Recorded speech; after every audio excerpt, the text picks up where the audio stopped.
Ready, start. It may be, therefore, that under some repealed enactment, a right has been given, but that, in respect of it, some investigation or legal proceeding is necessary, stop. The right is then unaffected and preserved, stop.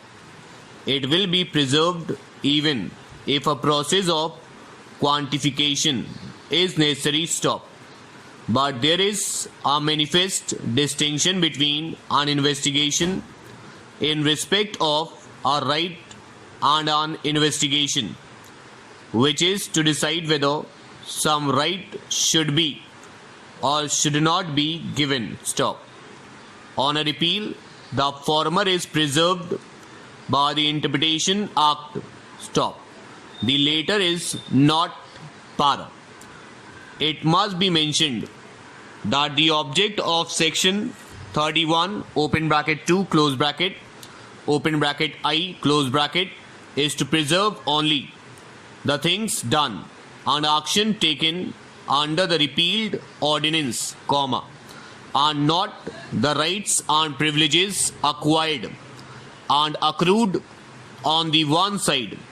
and the corresponding obligation or liability incurred on the both side, so that if no right acquired under the repealed ordinance was preserved, there is no question of any liability being enforced, para. Further, it is significant to notice that the saving clauses that we are considering in section 31 open bracket 2 close bracket open bracket I close bracket of the act, saves things done while the ordinance was in force, semicolon. It does not purport to preserve a right acquired under the repealed ordinance, stop. It is unlike the usual saving clauses which preserve unaffected by the repeal, not only things done under the repealed enactment but also the rights acquired thereunder, It is also clear that even section 6 of the General Clauses Act, the applicability of which is excluded, is not intended to preserve the abstract rights conferred by the repealed ordinance, stop. It only applies to specific rights given to an individual upon the happening of one or other of the events specified in the statute, para. This decision, thus, lays down that mere right existing under the repealed ordinance, to take advantage of the provisions of the repealed ordinance, is not a right accrued, stop. No right to absorption was acquired under sub clause open bracket 3 close bracket to clause 20 of the ordinance, stop. This was mere, quote, hope or expectation, unquote, of acquiring a right, stop. What is unaffected by the repeal of a statute is a right acquired or accrued under it, and not a mere hope or expectation of, or liberty to apply for acquiring a right, para. Applying the principles laid down in the above decision to the present case,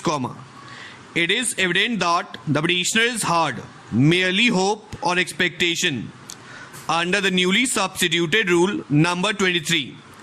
with effect from 28/29.5.1998 that they would continue up to the age of 60 years, but no right was acquired by them or accrued to them under the said rule to continue up to the age of 60 years, stop. The provisions of clause open bracket C close bracket of section 6 of the General Clauses Act, 1897, were, therefore, not applicable to the present case, para. in Wing Commander J. Kumar versus Union of India and others, AIR 1982 SC 1064, their lordships of the Supreme Court considered the validity of Rule 16 of the rules framed under the proviso to Article 309 of the Constitution of India by the Ministry of Defence of the Government of India.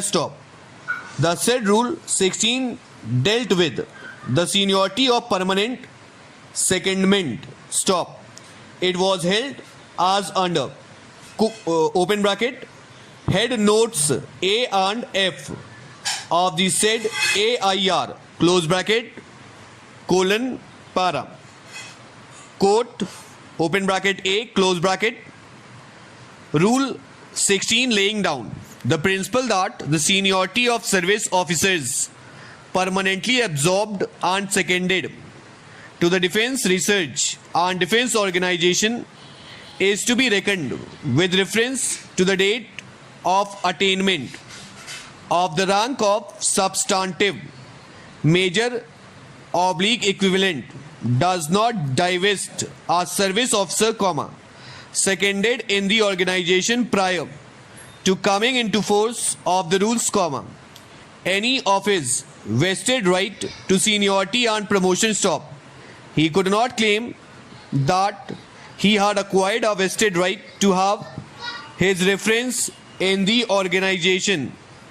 reckoned with reference to the date of his permanent secondment and to have all officers joining the organization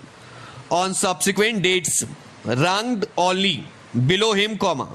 firstly because prior to commencement of the rules, the policy and practice followed in the Defence Research, Development and Inspection Organization and later in the Defence Research and Development Organization was to fix the seniority of permanently seconded officers with reference to the date of attainment of the rank of substantive major oblique equivalent, and by framing Rule 16, the same policy and practice followed by the organization is now statutorily recognized, secondly, it is settled law that the service conditions pertaining to seniority are liable to alteration by subsequent changes that may be introduced in the rules, and except to the extent of protecting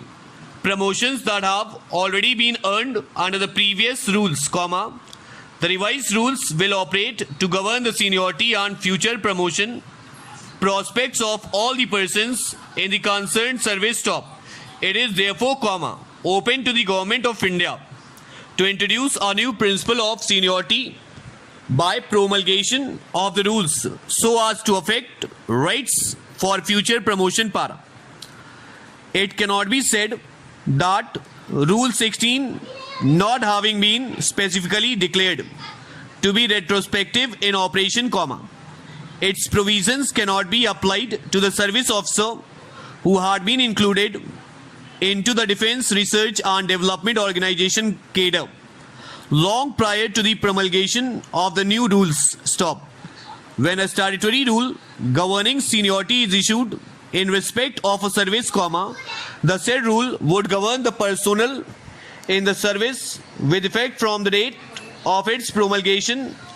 and in so applying effect to the rule in future,